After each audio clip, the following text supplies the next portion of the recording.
हाय दोस्तों, आपका स्वागत है मेरे channel Sneha CBSE board syllabus में। आज हम लोग क्लास 6 का हिंदी जो ग्रामर है, हिंदी ग्रामर का चैप्टर 1 करेंगे।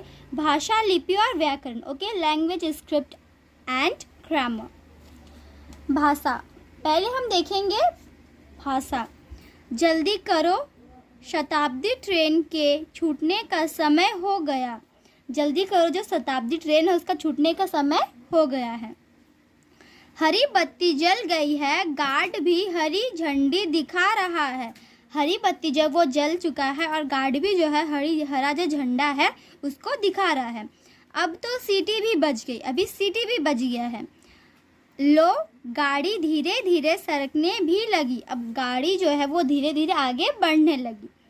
इस वर्णन में सिग्नल की बत्ती का हरा होना, ये जो आपका वर्णन है, इसमें जो सिग्नल है उसका जो बत्ती है उसका हरा होना, गार्ड द्वारा हरी झंडी दिखाना और सीटी का बजाना, ये सभी संकेत है। ठीक है, तो ये जो सभी है वो क्या है, एक संकेत है। इन सभी संकेतों का कुछ ना कुछ अर्थ है। ये जो संकेत दिए गए तीनों, ये सारे जो संकेत इनका कुछ ना कुछ अर्थ है। ठीक है, अर्थात ये सभी रेलगाड़ी के चलने की तैयारी की सूचना देते हैं। इसमें जो रेलगाड़ी है उसको चलने का सूचना दिया जा रहा है। ये संकेत एक प्रकार से भाषा के ही रूप है। ये जो संकेत है एक प्रकार से भाषा का रूप है। इस तरह की भाषा सांकेतिक भाषा कहलाती है। इस तरीके का जो भाषा है ना, इसको सांकेतिक भाषा कहलाता है। इसको सांकेतिक भाषा बोलते हैं। इस सांकेतिक भाषा का प्रयोग विशेष परिस्थितियों में ही किया जाता है। ये जो सांकेतिक भाषा है उसका प्रयोग विशेष परिस्थिति में किया जाता है। इसीलिए ठीक है, इसीलिए भाषा के इस रूप की गणना व्याकरण में नहीं की जाती। इसीलिए भाषा का जो रूप है ना उसका गणना व्याकरण में नहीं किया जाता है। ठीक है, भाषा शब्द संस्कृत के भाष धातु से बना है। भाषा शब्द जो है ना वो संस्कृत का भाष जो शब्द है उसके जरिए बनाएगा। ठीक है ना, जिसका अर्थ होता है बोलना या कहना। इसका मतलब होता है बोलना या कहना। इसको संस्कृत में भाष का मतलब। ठीक है, मनुष्य एक सामाजिक प्राणी है। ठीक है, मनुष्य जो है ना वो एक सामाजिक प्राणी है। समाज में रहने के लिए उसे अपने मन के भावों और विचारों का परस्पर आदान प्रदान करना पड़ता है। ठीक है, तो समाज में रहने के लिए ना उसको अपना मन और भावना और विचारों को परस्पर आदान प्रदान करना पड़ता है। ठीक है, अब इस उदाहरण को देखिए। अब हम देखेंगे नेक्स्ट पेज में इसका उदाहरण एक। ठीक है, जिसे हम इजीली समझ पाएंगे। अध्यापिका ने कक्षा में अशोक का शस्त्र त्याग एकाकी पढ़कर सुनाए। ठीक है, अध्यापिका जो है वो कक्षा में अशोक का शस्त्र त्याग एकाकी पढ़कर सुनाई अध्यापिका। ठीक है, बच्चों ने उसे ध्यानपूर्वक सुना। बच्चों ने उसे क्या क्या बहुत ही ज़्यादा फोकसली सुना। ठीक है, ध्यानपूर्वक। फिर बच्चों ने इस एकांकी का अभिनय किया तथा संवादों का उच्चारण किया। इसके बाद बच्चा लोगों जो है वहाँ बच्चों लोगों अभिनय किया, उसके बाद संवादों का उच्चारण किया। इसके बाद अध्यापिका ने एकांकी का सार लिखने को कहा। इसके बाद जो टीचर थी वे उन्हें कही कि एकांकी का सार लिखा जाए। ठीक है, तो उसके बाद अध्यापिका ने बच्चों द्वारा लिखे उदाहरण पढ़े और उनकी जांच की। फिर जो टीचर थी बच्चों ने जो लिखा था उत्तर उसको पढ़े और उसकी जांच की। इस पूरी प्रक्रिया में अध्यापिका और बच्चों ने अपनी बात को एक दूसरे तक पहुंचाने के लिए क्या क्या उपाय किए। तो ये जो पूरा प्रक्रिया हुआ, तो ये जो प्रक्रिया हुआ आपका, तो टीचर और बच्चा लोगों क्या बात किया एक दूसरे को पहुंचाने के लिए, कौन सा प्रक्रिया का उपाय किया। ठीक है, उपाय किया। इस प्रक्रिया में पढ़कर सुनाने, ये जो प्रक्रिया है उसको पढ़कर सुनाने, बच्चों के सुनने, अभिनय करने, संवादों को उच्चारण करने, एकांकी का सार लिखने, लिखे उत्तरों को जांच की क्रियाएं हुई। ठीक है, ये सब हुई। अब बोलकर, सुनकर, इस प्रकार। ठीक है, बोलकर, सुनकर, लिखकर व पढ़कर अपने मन के भावों और विचारों के आदान प्रदान की प्रक्रिया को भाषा कहते हैं। ठीक है, तो जो हम बोलकर, सुनकर, लिखकर व पढ़कर अपना मन का जो भाव और विचार को आदान प्रदान करते हैं वही प्रक्रिया को भाषा कहते हैं। ठीक है, भावों और विचारों का आदान प्रदान बोलकर, लिखकर तथा पढ़कर किया जाता है। ठीक है, भाषा और विचारों का जो आदान प्रदान है उसको बोलकर, लिखकर, पढ़कर किया जाता है। इसे भाषा के दो रूप है। ठीक है, इससे भाषा का दो रूप है, मौखिक रूप और एक लिखित रूप। ठीक है, रेडियो और दूरदर्शन की भाषा मौखिक रूप के अंतर्गत आती है। ठीक है, रेडियो और दूरदर्शन की जो भाषा वो मौखिक रूप के अंतर्गत आती है और पुस्तकों एवं समाचार पत्रों की भाषा लिखित रूप होती है। ठीक है, और जो पुस्तक बुक में या फिर समाज न्यूज़पेपर जो होता है उसका भाषा लिखित रूप में होता है। ठीक है, भाषा का मूल रूप मौखिक है। भाषा का जो मूल रूप वो मौखिक है। ठीक है, भाषा के लिखित रूप का विकास बाद में हुआ और लिखित रूप का जो विकास है वो बाद में हुआ। भाषा का लिखित रूप उसे स्थायित्व प्रदान करता है। भाषा का जो लिखित रूप है उसे स्थायित्व प्रदान करता है। ठीक है, प्रत्येक भाषा में लिखने की व्यवस्था अलग अलग है। ठीक है, प्रत्येक भाषा में लिखने का जो व्यवस्था वो अलग अलग है। ठीक है, इस व्यवस्था को लिपि कहते हैं। यही वाला जो व्यवस्था उसको हम लिपि कहते हैं। ठीक है, स्क्रिप्ट।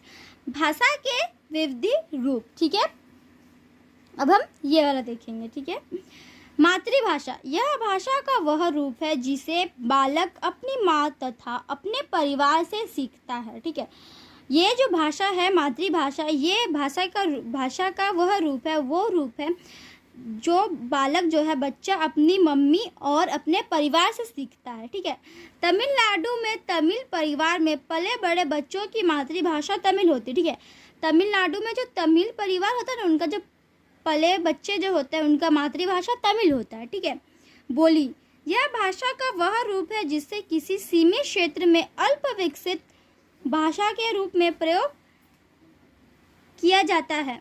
यह भाषा का वो रूप है जिससे सीमित क्षेत्र में अल्प विकसित भाषा के रूप में प्रयोग किया जाता है। ठीक है, बोली प्राय बोलने का सीमित रहती है। ठीक है, बोली प्राय बोलने का सीमित रहता है। इसके सामान्यतः साहित्य की रचना नहीं होती है। भारत में अनेक बोलियां हैं। भारत में जो बहुत सारा अनेक बोलियां हैं जैसे ब्रज, अवधी, मगही, भोजपुरी, बुंदेली आदि। ठीक है, साहित्य रचना की दृष्टि से ब्रज और अवधी अपवाद है। ठीक है, ये दोनों अपवाद है। राष्ट्रभाषा वह भाषा होती है जिसका प्रयोग संपूर्ण राष्ट्र में किया जाता है। ठीक है, राष्ट्रभाषा वो भाषा होता है जिसका उपयोग संपूर्ण राष्ट्र में किया जाता है। ठीक है, हम देखेंगे कि अगर देखिए हम लोग का मातृभाषा है तमिलनाडु या फिर कुछ और भाषा है तो ये हम जो है घर तक ही सीमित रखते हैं, ऐसे में। ठीक है, फिर कहीं अगर हम निकलते हैं या फिर कुछ काम के लिए किसी से अगर बात करना हो तो हमारा राष्ट्रभाषा हिंदी में ही सब बात करते हैं।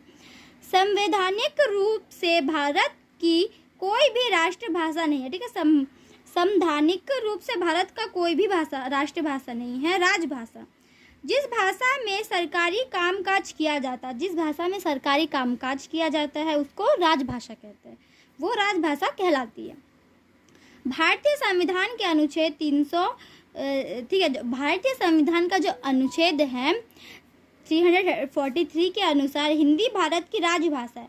उसके अनुसार हिंदी भारत की राजभाषा। ठीक है, इसे 14 नवंबर 1939 को स्वीकार किया गया था।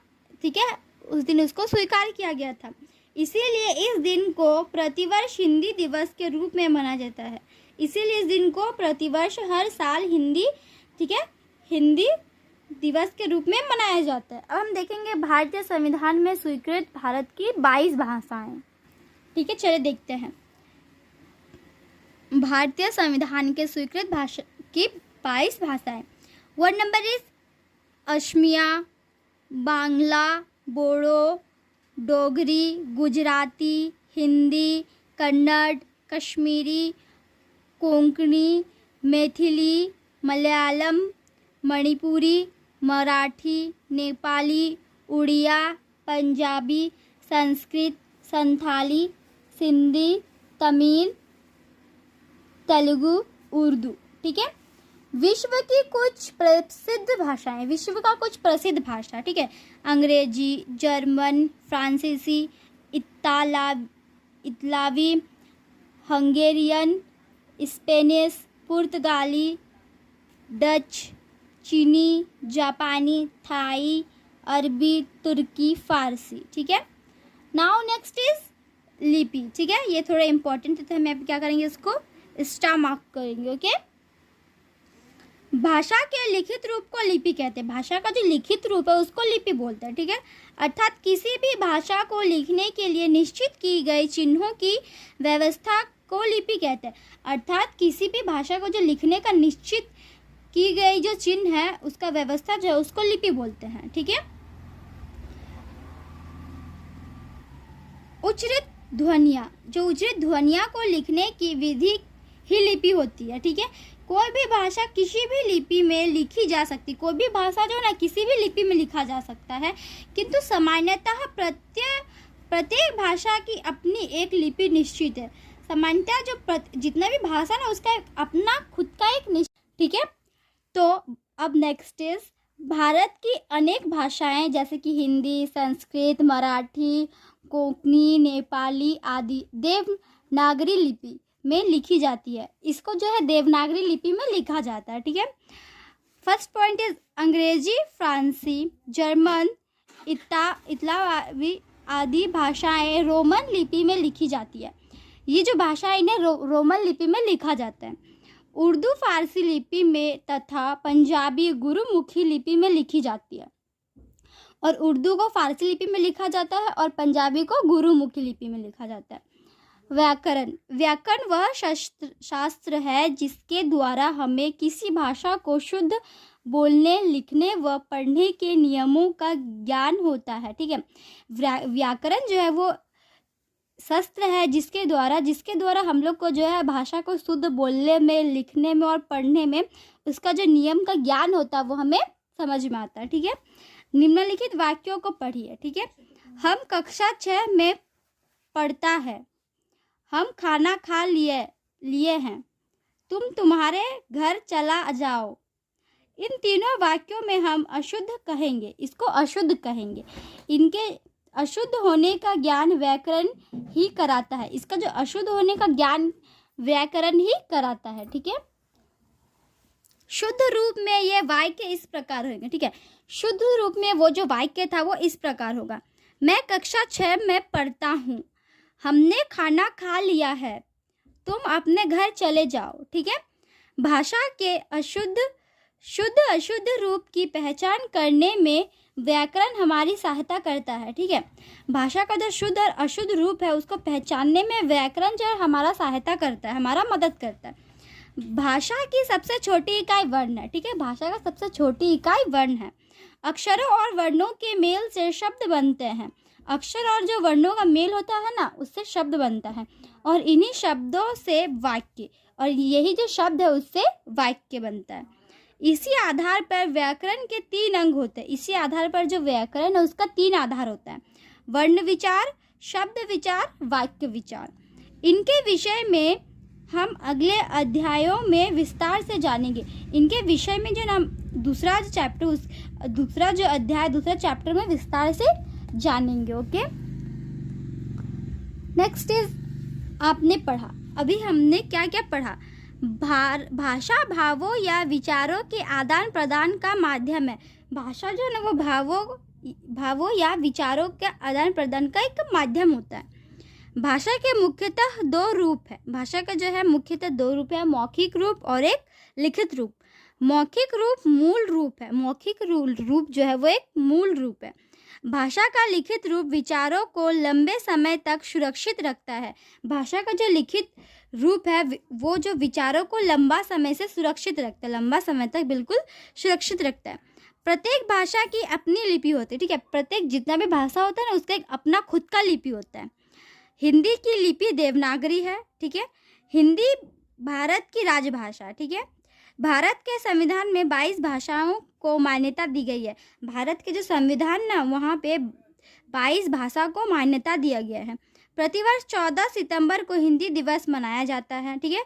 हर साल 14 दिसंबर को जो है हिंदी दिवस मनाया जाता है। व्याकरण भाषा को शुद्ध रूप में बोलने, लिखने और पढ़ना सिखाता है। व्याकरण जो है ना वो भाषा को शुद्ध रूप में बोलना, लिखना और पढ़ना सिखाता है। व्याकरण के 3 अंग है, ठीक है। व्याकरण का 3 अंग होता है, वर्ण विचार, शब्द विचार और वाक्य विचार। ये जो आपने पढ़ा इसको हमें बिल्कुल अच्छे से याद करके रखना, ठीक है। तो आज के इतना ही दोस्तों, हम आपको मिलते हैं अगले वीडियो में। तब तक के लिए bye bye and take care.